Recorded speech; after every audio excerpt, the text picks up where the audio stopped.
네, 안녕하세요. 토르입니다. 제 친구 중에 외제차 딜러를 하는 친구가 있는데요. 그 친구가 어느 날 자기가 일하는 해당 브랜드의 자동차를 덜컥 사는 거예요. 그 차가 외제차여서 가격이 상당히 나가는데도 불구하고 자동차를 덜컥 사길래 제가 이 친구 너무 허세 부리는 거 아닌가 좀 걱정도 들고 해서 그 친구에게 제가 한번 물어봤어요. 너는 돈을 열심히 모았으면 집을 먼저 샀어야지 왜 이렇게 비싼 외제차를 먼저 사버리면 어떡하냐라고 제가 이야기를 했더니 그 친구가 하는 이야기가 내가 경험해보지도 않고 그 차에 대해서 이야기를 해봤자 사람들은 내가 회사에서 교육받은 대로 그대로 멘트를 하는구나 라고 생각해서 공감을 하지 않는다는 거예요. 그래서 자기도 고민을 하다가 내가 이 차에 대해서 직접 경험해 봐야 사람들에게 더 전달력이 있겠구나 라고 생각이 들어서 차를 무리해서 구매를 했다라고 하더라고요. 심지어 그 친구는 그 이후에 판매 실적도 매우 높아졌다라고 이야기를 하더라고요. 물론 아직 자본이 적어서 차를 경험해 보지 못한 사람들도 있기 때문에 저는 무조건 제품을 자기가 경험해 본 사람만 물건을 팔아야 된다라는 이야기를 하려는 것은 아니에요. 그 제품을 경험해 보지 않았어도 제품을 파는 것은 자유이기 때문에 그것을 부정하는 것은 아니지만 제품에 대해서 경험해 본 사람이 파는 것은 분명한 전달력의 차이가 있다는 것을 저는 말씀드리고 싶은 거예요. 그렇다면 집으로 한번 이야기를 해볼게요.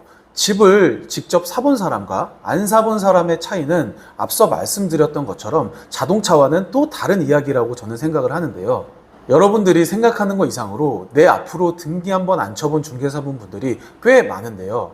물론 수입이 적고 아직 사회 초년생이라 집을 안 산 것이 아닌 못 산 사람들도 분명히 있겠지만 중개 경력이 매우 오래됐는데도 불구하고 집을 안 산 사람들이 꽤 많다라는 거거든요. 자, 앞서 자동차를 예로 설명드렸던 것과 같이 집을 안 사본 사람과 집을 사본 사람이 이야기하는 것은 분명한 진정성의 차이가 느껴질 것이라는 것을 말씀드리고 싶은 겁니다. 취득세, 양도세, 보유세 한번 안 내본 사람들이 집을 사라고 하면 이게 앞뒤가 맞는 것이라고 생각을 하시나요? 제가 지금 말씀드리는 것은 집을 살 수 있는 충분한 여력이 있는데도 불구하고 본인은 집을 사지도 않으면서 다른 사람들에겐 집을 사라고 말하는 그런 사람들을 예로 말씀드리는 겁니다. 집을 사기 위해 열심히 노력하시는 신입 중개사분들을 예로 들어서 설명한 것은 아니니 오해 없으시길 바라겠습니다. 자, 그렇다면 그분들은 왜 집을 안 살까요? 집을 살 수 있는 충분한 여력이 있는데도 불구하고요. 생각보다 집값이 떨어질 거다라고 생각하시는 중개사분들이 매우 많습니다. 시장의 흐름도 잘 읽어내지 않고 무조건적으로 집은 너무 비싸다, 이 가격은 말도 안 된다라고 생각을 하시면서 남들에게는 집을 사야 된다라고 이야기하시는 이런 어폐가 있는 분들이 많다라는 거거든요.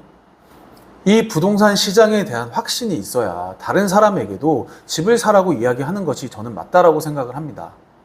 나는 시장을 좋게 보지도 않는데 손님들에게 집을 사라고 얘기를 하면 물론 공감이 돼서 거래를 하시는 분들도 있으시겠지만 대부분의 분들은 그 진정성이 분명히 느껴지실 거라고 저는 생각을 하는데요. 여러분들, 집은 내 인생에서 가장 돈이 많이 투입되는 필수제이며 집을 사기 위해 열심히 노력하시는 분들에게는 정말 인생의 전부라고 생각이 됩니다. 집을 거래하실 때 꼭 한번 물어보세요. 어디에 거주하세요? 어떤 집을 가지고 계세요? 그리고 어떤 경험을 해보셨어요? 라고 꼭 한번 물어보시기 바랍니다. 여기서 명확하게 대답하지 못하는 중개사는 저는 일단 조금 거르는 게 맞다라고 생각이 드는데요. 집 없는 중개사분들을 욕하는 것이 아닙니다. 내가 경험해본 사람이 직접 진정성 있게 얘기를 하는 것과 경험해보지 않았는데 마치 경험해본 것처럼 이야기하는 것은 그만큼 차이가 크다라는 것을 이야기를 하는 것입니다.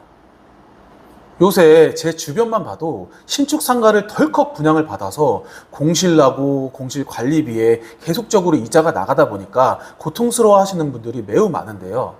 저는 상가도 가지고 있지 않고 신축 상가에 대해서 큰 메리트를 느끼지 못하기 때문에 손님들에게 그런 물건들을 추천드리지는 않습니다. 왜? 그 분양가에 대한 기대 수익률로 임대를 들어오는 임차인들은 절대 없을 것이라는 것을 저는 알고 있기 때문입니다. 흔히 자영업을 직접 경험해보지 않은 사람들이 상가를 덜컥 분양받곤 하는데요. 월세를 내가 내보면서 직접 자영업도 해보고 임차도 해보고 그런 경험이 없다 보니까 10평짜리 상가에서 수익률이 뭐 5%가 나올 거다, 6%가 나올 거다, 월세로 치면 뭐 300을 받을 거다, 월 400을 받을 거다, 이런 달콤한 이야기에 쉽게 현혹되곤 하죠. 그렇다면 다시 앞서서 말씀드렸던 것처럼 다시 한번 이야기를 해볼게요.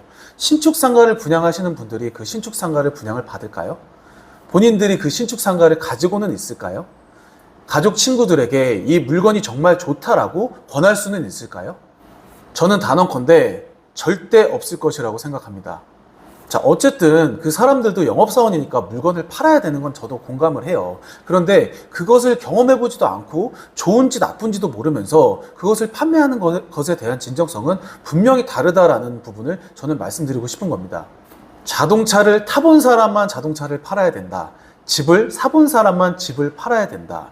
또 상가를 사본 사람만이 상가를 팔아야 된다. 이런 개념이 아니라 최소한 자기가 직접 경험해보고 이 물건에 대해서, 이 제품에 대해서 공감되고 이 제품에 대해서 장단점을 명확하게 알고 있는 사람이 그 제품을 파는 것이 저는 손님들을 위한 최소한의 진정성 있는 행동이라는 부분을 설명드리고 싶은 겁니다.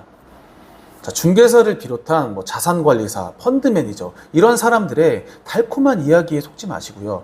그 사람이 어느 정도 경험을 했는지, 그리고 집은 가지고 있는지, 그 차는 타봤는지, 그리고 그 제품을 자기가 이용은 해봤는지라는 부분을 명확하게 검토하시는 것이 저는 너무나 중요하다고 생각을 하고 있습니다.